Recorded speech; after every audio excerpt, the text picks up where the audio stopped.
आज के सेशन में इतिहास के बारे में जानेंगे और इतिहास के मध्यकालीन के बारे में।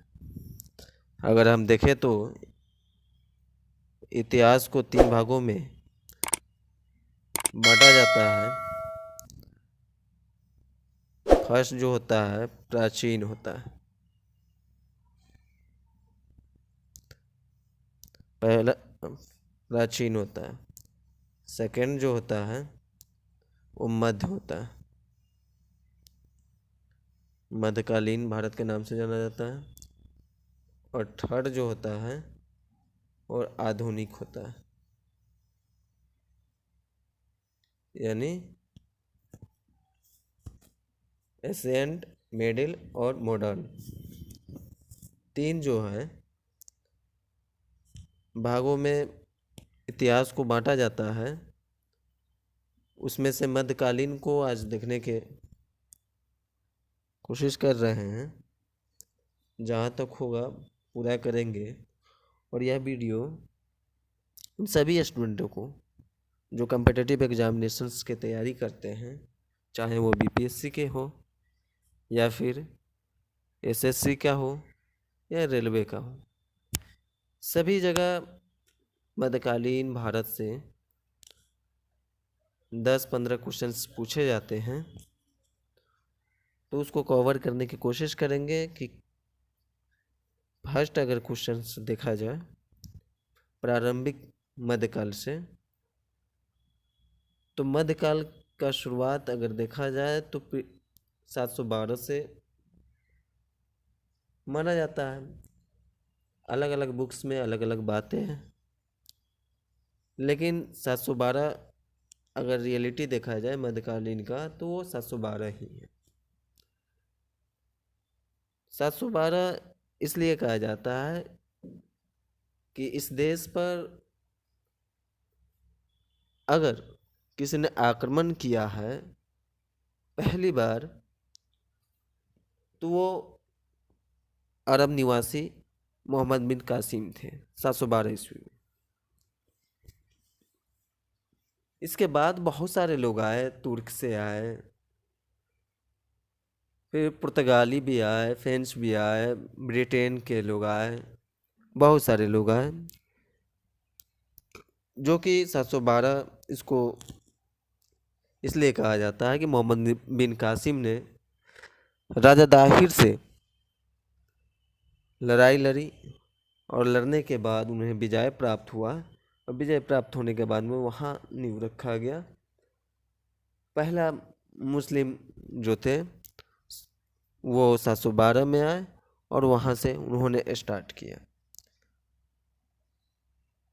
अगर भारत की पहली बार आक्रमण करने वाले अरब मुस्लिम थे और 712 ईस्वी में मोहम्मद बिन कासिम द्वारा भारत पर आक्रमण किया गया था, जो अरब का निवासी था और इस समय सिंह का शासक राजा दाहिर था, जिसे मोहम्मद बिन कासिम ने हरा दिया था। तो वही क्वेश्चन है कि निम्नलिखित में से भारत पर पहली बार आक्रमण करने वाले कौन थे? तो अरबी थे, अरब के बाशिंदे थे मोहम्मद बिन कासिम। इससे ही रिलेटेड एक और क्वेश्चन इससे बनता है कि मोहम्मद बिन कासिम ने निम्नलिखित में से किस सन में सिंह पर विजय प्राप्त किया? तो वो 712 में विजय प्राप्त किया था। अगर फिर इससे ही रिलेटेड एक क्वेश्चन है, सिंह पर विजय प्राप्त करने वाले अरब सेना के सेनापति का नाम बताइए। तो कौन है? मोहम्मद बिन कासिम। फिर अगला देखिए, 712 से निकले तो 712 के बाद में एक और सी घटना हुई है जिसे सभी लोग जानते हैं। 1025 में मोहम्मद गजनी के साथ में मोहम्मद गजनी ने सोमनाथ मंदिर पर आक्रमण किया था और वहाँ से ढेर सारी संपत्ति लूटकर निकले हुए थे। 1025 में उन्होंने क्या किया, सोमनाथ मंदिर पर आक्रमण किया हुआ था, और 1018 ईस्वी में ही उन्होंने मथुरा नगर पर धावा बोला था। तो इससे एक क्वेश्चन बनता है कि मोहम्मद गजनी ने निम्नलिखित में से किस प्रसिद्ध मंदिर पर धावा बोला था? तो वो कौन सा है? सोमनाथ के मंदिर। एसएससी में, स्टेनोग्राफर वगैरह में, ग्रुप डी के क्वेश्चंस वगैरह में, और बीपीएससी में भी कई मरतबा ये क्वेश्चंस देखने को मिला है कि सोमनाथ मंदिर पर कब धावा बोला गया। तो 1025 में। किसके द्वारा? तो मोहम्मद गजनी के द्वारा। फिर उसके बाद में अगर 1025 से आगे निकले तो 1191 और 1192 में भी एक घटना घटी थी। उस समय मोहम्मद गौरी और पृथ्वीराज चौहान के बीच में तराइन का पहला युद्ध माना जाता है।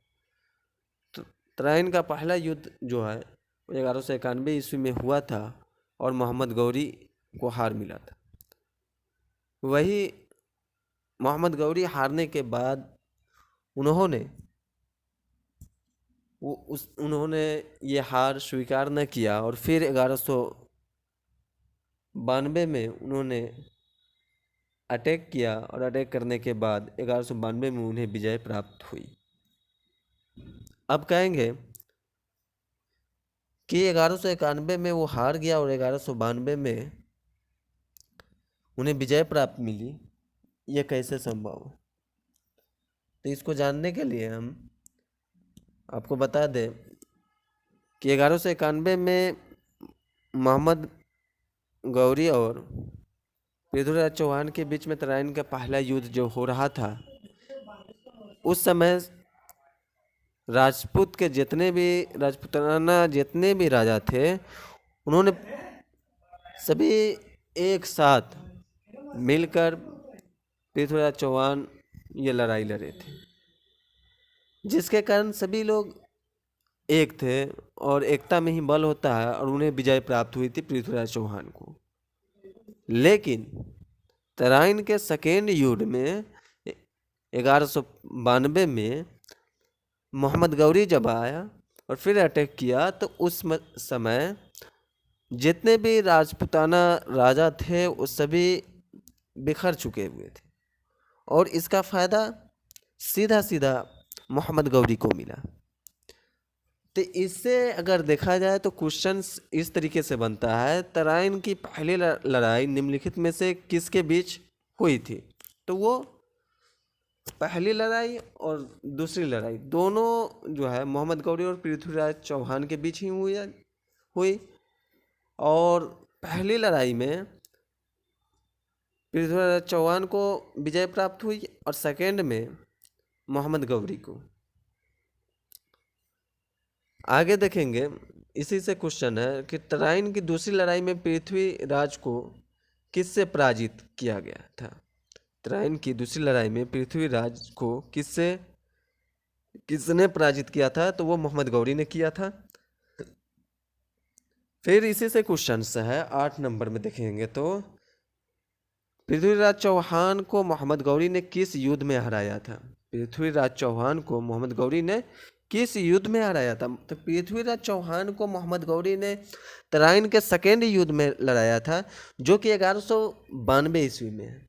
याद रखिए, इससे क्वेश्चंस हमेशा क्या करते हैं, एग्जामिनेशंस में आते हैं, स्टेनोग्राफर को हो या एसएससी का हो या ग्रुप डी के हो या बीपीएससी के हो, कोई भी कम्पिटिटिव एग्जामिनेशंस हो, ये तराइन के फर्स्ट युद्ध एंड सेकेंड युद्ध, फर्स्ट में पृथ्वीराज चौहान की विजय प्राप्त हुई और सेकेंड में मोहम्मद गौरी को विजय प्राप्त हुई।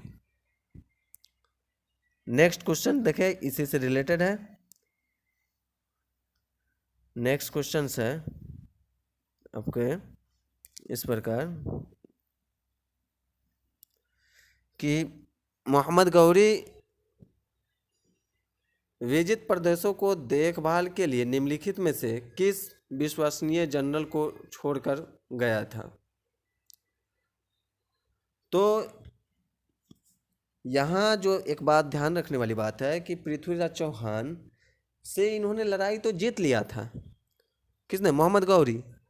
लेकिन उन्होंने क्या किया, पूरा राजवाड़ संभालने के लिए जो भी एक इनके एक विश्वसनीय, जो कहा जाता है कि गुलाम जो होता है, उस समय गुलाम खरीदा जाता था और गुलाम रखा जाता था। इनका एक विश्वसनीय ऑनेस्टी जो गुलाम था वो कौन था? तो कुतुबुद्दीन ऐबक था।